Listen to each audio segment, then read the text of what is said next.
Bonjour chers frères et sœurs, heureuse de vous retrouver en ce quatrième dimanche du temps ordinaire de l'année A, notre méditation. Bon dimanche à tous et dans la joie, allons à la découverte des textes.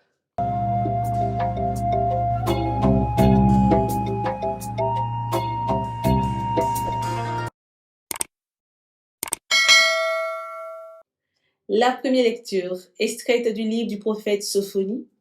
Le prophète Sophonie nous dit ceci: cherchez le Seigneur, vous tous.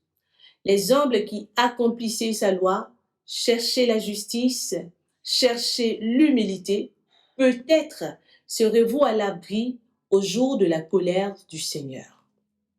Chers frères et sœurs, Sophonie nous invite à une quête. Mais laquelle?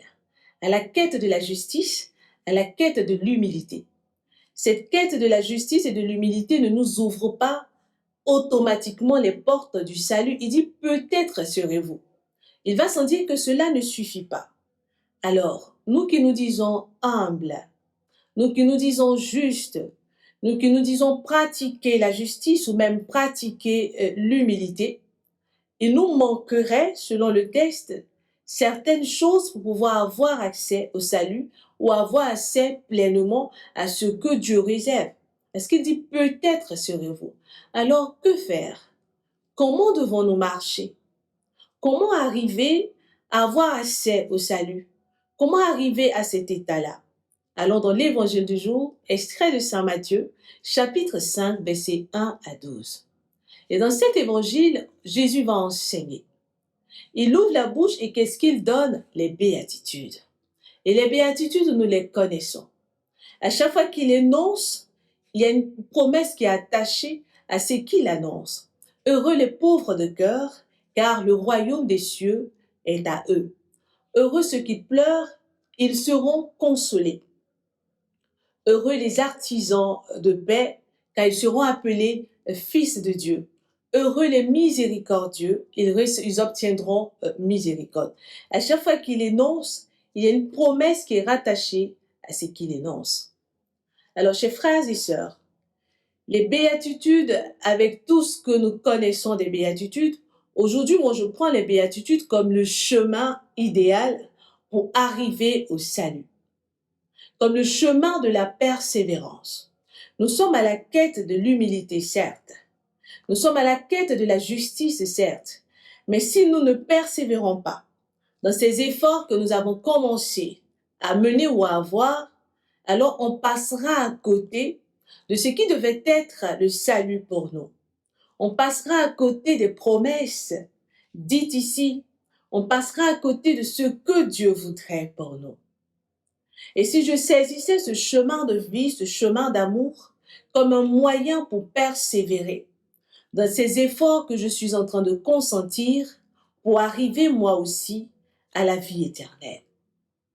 Alors, heureux ceux qui posent des pas, ou heureux ceux qui ont faim et soif et qui persévèrent dans cette faim et soif. Heureux ceux qui sont pauvres de cœur. On ne parle pas de la pauvreté matérielle. Non, on ne parle pas de la pauvreté aux yeux des hommes. Parce qu'en réalité, on peut paraître riche aux yeux des hommes et pauvre de cœur. Ou même on peut paraître pauvre aux yeux des hommes et riche de cœur. Heureux les pauvres de cœur. Qu'est-ce que cela renferme? Qu'est-ce que cela nous coûte? Est-ce que nous continuons à persévérer? Est-ce que mes biens, que ce soit financiers ou matériels, ne m'éloignent pas de Dieu? Et si je prenais ce chemin comme c'est Dieu qui bénit, c'est Dieu qui me donne, on dit l'or et l'argent appartiennent à Dieu, c'est pourquoi je dis, on ne parle pas ici de la pauvreté en termes de dépouillement matériel et financier, mais non, de celui qui sait se faire petit, de celui qui sait qu'il dépend de Dieu, de celui qui sait qu'il ne peut pas vivre en dehors de Dieu, de celui qui sait que ce qu'il a, ce qu'il possède, ce qu'il a amassé vient de Dieu, de celui qui reconnaît Dieu comme son unique et seul créateur, qui est la source ou le fondement de tous ses biens, de ce qu'il a. Heureux celui qui persévère dans sa quête de la paix, Heureux celui qui œuvre à l'avènement, de la paix, de l'équilibre de la société. Heureux celui qui accorde le pardon, qui persévère sur le chemin du pardon. Il recevra miséricorde. Heureux toutes ces personnes qui luttent et qui persévèrent, parce qu'on a l'idée de persévérance ici sur ce chemin. Nous finissons un temps, nous sommes dans le temps ordinaire. Est-ce que tous ces efforts consentis, le temps de l'Avent pour la Noël et tout ce que nous avons reçu, le Sauveur que nous avons reçu, tous ces exercices de piété que nous avons eu à faire, est-ce que nous prenons la résolution de persévérer sur ce chemin et d'arriver totalement au salut ou même d'arriver à vivre cette humilité dont nous devons chercher ici. Qui cherche Dieu, cherche à vivre l'humilité. Qui cherche Dieu ne se tape pas la poitrine pour dire « moi, je l'ai fait, moi, je réussis ». Très souvent, on paraît humble devant les hommes, mais en réalité, notre cœur est loin de Dieu.